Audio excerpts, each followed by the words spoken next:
Best by R RFL এর শোরুমগুলোতে গেলে আমার মাথা মুথা একদম খারাপ হয়ে যায়, সব সময় চোখ যায় এই ছোট ছোট জিনিসগুলোতে। দেখুন ছোট ছোট জিনিসগুলো কি কিউট না, এগুলো না যেরকম কিউট সেরকম না দামও অনেক। এই যে এই ছোট্ট একটা কেটলি প্রায় কি কত দাম দেখে ফেলেছেন। আর এই যে এখানে আরও কিছু ছোট ছোট ছিল, তখন ভাবছি না আর ছোটোগুলো দেখবো না, কারণ ছোটোগুলো দেখলেই না কেমন যেন চোখগুলো খালি আটকে যাচ্ছে। আরেকটা সমস্যা, এই রান্নাবান্নার কিছু জিনিস দেখলেই না খালি নিতে ইচ্ছা করে, খালি নিতে ইচ্ছা করে। আর এই যে দেখুন এখানে কিছু রুটি বানানোর তাওয়া বা কড়ার মতো ছিল। আর এই যে আমি তখন বাদ দিলাম যে এগুলো আর দেখবো না।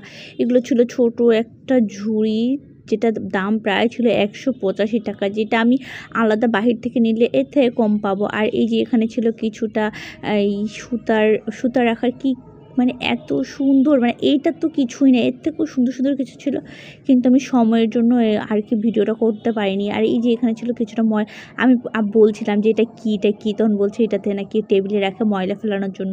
দেখলাম এত সুন্দর, কিন্তু দাম দেখেছেন, দাম দেখে আর পরে এখানে আর দুটো না তিনটা কালার ছিল, প্রায় হ্যাঁ তিনটা কালার ছিল, তিনটা কালারই না এত সুন্দর।